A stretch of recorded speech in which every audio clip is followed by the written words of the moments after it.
আমরা আজকে এসেছি যেখানে আখ কাটার পরে ক্ষেতে থেকেই গুড় এবং রস সবকিছু তৈরি করা হয়। দীর্ঘ ২০ বছর পর আমি এরকম একটা জায়গায় আসছি। এগুলো আগে যখন ছোট ছিলাম তখন দেখতাম আমাদের গ্রামে।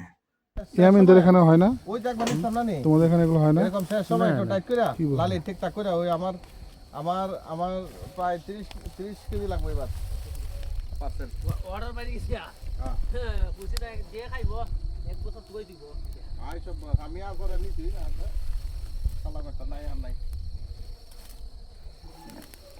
ওকলটা দিতে না শেষ খোলা আছে না হ্যাঁ ওই শেষ খোলা দিয়া পরে 30 লিটার টাকা দিব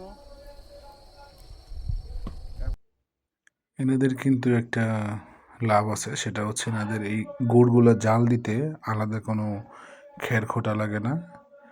আখ থেকে রস বের করার পর যে ইয়েগুলো হয় শোলার মতো, সেগুলো দিয়ে কিন্তু জাল দিতে পারে।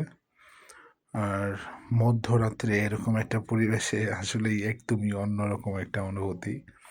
গুড়গুলো কিন্তু হলুদ কালার হয়ে গেছে, আর কি হয়ে গেছে মোটামুটি। আমরা এখান থেকে নিতে আসছি গুড় জাল দেওয়ার সাথে পরেই উপরে যে ফেনাটা হয় এটাকে মূলত ফুল বলা হয়। এটার টেস্টটা কিন্তু একদমই অন্যরকম। আমরা কিন্তু রস নিচ্ছি না, আমরা নিচ্ছি হচ্ছে গুড়টা জাল দেওয়ার পরে যে উপরে ফেনাগুলো হয়েছে এই ফেনাগুলো নিচ্ছি। আর এই গরম গরম এই ফেনাগুলো যে কি পরিমাণ স্বাদ, এটা একদম বলে বোঝানোর মতোই না।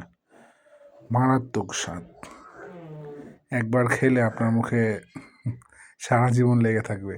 এটা এতটা টেস্টি।